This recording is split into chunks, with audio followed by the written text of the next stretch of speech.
Iran ও যুক্তরাষ্ট্রের মধ্যকার চলমান সংঘাতের মাঝে এক রুদ্ধশ্বাস উদ্ধার অভিযানের সাক্ষী হল বিশ্ব।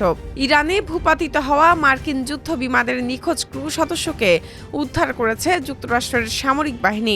স্বয়ং মার্কিন প্রেসিডেন্ট ডোনাল্ড ট্রাম্প এই মিশনকে মার্কিন ইতিহাসের অন্যতম সাহসী উদ্ধার অভিযান হিসেবে ঘোষণা করেছেন। কিন্তু শত্রুপক্ষের সীমানার গভীরে ঠিক কিভাবে পরিচালিত হলো এই অপারেশন? ডোনাল্ড ট্রাম্প জানিয়েছেন, উদ্ধারকৃত ওই কর্মকর্তার পদ কর্নেল। তার নির্দেশে ডজন খানেক শক্তিশালী যুদ্ধ বিমান এবং অত্যাধুনিক অস্ত্রে সজ্জিত কমান্ডো মিশন পরিচালনা করা হয়েছে। ট্রুথ সোশ্যালে ট্রাম্প লিখেছেন, আমরা তাকে ফিরে পেয়েছি। প্রিয় আমেরিকান জনগণ, গত কয়েক ঘন্টায় যুক্তরাষ্ট্রের সামরিক বাহিনী ইতিহাসের অন্যতম সাহসী অনুসন্ধান ও উদ্ধার অভিযান সফলভাবে সম্পন্ন করেছে। প্রেসিডেন্ট দাবি করেন, এই অভিযানের মাধ্যমে ইরানের আকাশ সীমায় যুক্তরাষ্ট্রের পূর্ণাঙ্গ আধিপত্য এবং শ্রেষ্ঠত্ব প্রমাণিত হয়েছে। তিনি আরও জানিয়েছেন, সামরিক ইতিহাসে প্রথমবারের মতো শত্রু অঞ্চলের গভীরে পৃথকভাবে 2 জন মার্কিন পাইলটকে উদ্ধার করা হয়েছে। তিনি লিখেছেন, আমরা কখনোই কোনো আমেরিকান যোদ্ধাকে পিছনে ফেলে আসব না। এই দুটি অভিযান আমরা একটিও মার্কিন নিহত বা আহত ছাড়াই সম্পন্ন করেছি। এটাই প্রমাণ করে যে আমরা ইরানের আকাশ সীমায় পূর্ণাঙ্গ বিমান আধিপত্য অর্জন করেছি। এর ঠিক আগের দিন আরেকজন পাইলটকে উদ্ধার করা হয়েছিল, যা কৌশলগত কারণে গোপন রাখা হয়েছিল। আন্তর্জাতিক সংবাদ মাধ্যমগুলোর তথ্য অনুযায়ী এটি ছিল সাম্প্রতিক সময়ের সবচেয়ে জটিল search and rescue mission. New York পোস্টের প্রতিবেদনে উঠে এসেছে এক চাঞ্চল্যকর তথ্য। ইরানি বাহিনীকে ফাঁকি দিতে ওই কর্নেল অনবরত নিজের অবস্থান পরিবর্তন করছিলেন।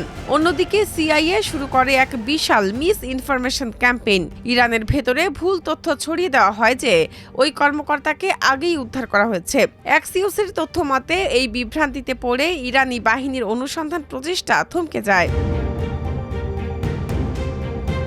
ওয়াশিংটন পোস্টের এক বিশেষ প্রতিবেদনে বলা হয়েছে, মূল অভিযানটি পরিচালিত হয় রাতের অন্ধকারে। পাহাড়ি ও প্রতিকূল ভূখণ্ডে রাডার ফাঁকি দিতে মার্কিন বিশেষ বাহিনীর হেলিকপ্টার এবং C-130 পরিবহন বিমানগুলো অত্যন্ত নিচু উচ্চতায় ওড়ে। অভিযানের সময় ইরানি বিপ্লবী গার্ড বা IRGCর সঙ্গে মার্কিন সেনাদের তীব্র গোলাগুলির ঘটনা ঘটে। অ্যাক্সিওস জানিয়েছে, অন্তত 2টি মার্কিন হেলিকপ্টার গুলিবিদ্ধ হয় এবং কয়েকজন সেনা আহত হন।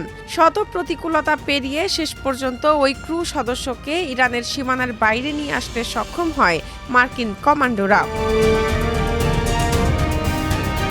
এই ঘটনা ঘটেছে এমন সময়ে যখন যুক্তরাষ্ট্র ও ইরানের মধ্যে সংঘাত কয়েক সপ্তাহ ধরে তীব্র আকার ধারণ করেছে। এই পরিস্থিতিতে প্রথমবারের মতো শত্রু ভূখণ্ডে মার্কিন ক্রু সদস্যদের উদ্ধারে সরাসরি সামরিক অভিযান চালানো হয়। ইরানে নিখোঁজ ভূপাতিত যুদ্ধ বিমানের কর্মকর্তাকে উদ্ধার করতে যুক্তরাষ্ট্র একাধিক কৌশল ব্যবহার করেছে, যার মধ্যে রয়েছে নজরদারি, বিভ্রান্তিমূলক প্রচারণা এবং সরাসরি সামরিক অভিযান। বিশ্লেষকরা বলছেন, উচ্চ ঝুঁকি ও সংঘর্ষের মধ্যেও অভিযানটি সফল হয়, যা চলমান সংঘাতে একটি কৌশলগত বার্তা হিসেবে দেখা হচ্ছে।